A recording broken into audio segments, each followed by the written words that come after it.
ये इस तरह का आपको दृश्य जो है दुनिया का पूरा इतिहास पलट डाले कभी नहीं मिलेगा कि जीती हुई सेना जो है वो पीछे हट जाए और हारी हुई सेना आगे आ जाए। ये 1971 में हुआ, जिसका बड़ा ढिंढोरा कांग्रेस के लोग पीटते हैं कि देखिए इंदिरा जी ने क्या करके दिखाया।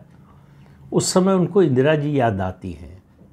अब जो हो रहा है, अब उनको जो है सेना दिखाई देती है, नरेंद्र मोदी नहीं दिखाई देते। उस समय भी सेना ही थी, फौज ही थी, आज भी फौज है। उस समय भी जो राजनीतिक नेतृत्व है उसकी भूमिका थी, आज भी है और उससे बड़ी है। क्योंकि पहली बार ऐसा हुआ है कि हमने विभाजन के बाद से पाकिस्तान के हिस्से वाले पंजाब के अंदर घुसकर हमला किया है।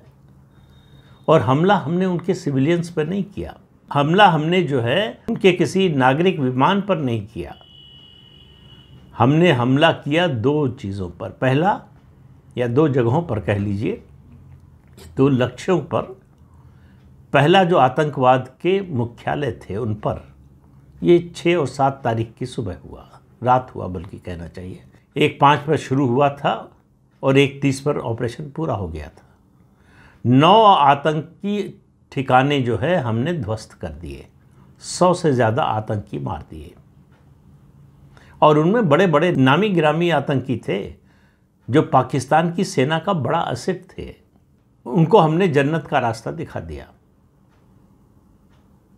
और उसके बाद पाकिस्तान ने जब हमारे शहरों पर हमला करने की कोशिश की तो जवाब में हमने उनकी पूरी एयर डिफेंस सिस्टम को ख़त्म कर दिया, जिस पर पाकिस्तान को बड़ा नाज था।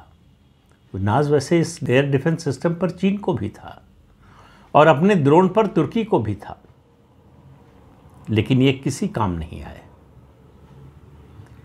लेकिन उसके पहले से और उसके बाद से आप देखिए पीओके को लेकर भारत सरकार का जो रुख है, भारत सरकार ये नहीं कह रही है, प्रधानमंत्री नरेंद्र मोदी के नेतृत्व वाली सरकार ये सिर्फ ये कहकर नहीं रुक रही है कि पीओके हमारा अभिन्न अंग है, हमारा हिस्सा है और हम एक दिन इसको लेकर रहेंगे। उससे एक कदम आगे बढ़ गए। हर मौके पर, चाहे नागरिक मंच हो मतलब जनसभा हो, अंतर्राष्ट्रीय मंच हो, डिप्लोमेटिक एफर्ट हो, डिप्लोमेटिक मंच हो, हर जगह भारत एक ही बात कह रहा है कि पाकिस्तान से एक ही मुद्दे पर बात होनी है कि पाकिस्तान की सेना पीओके से कब हटेगी।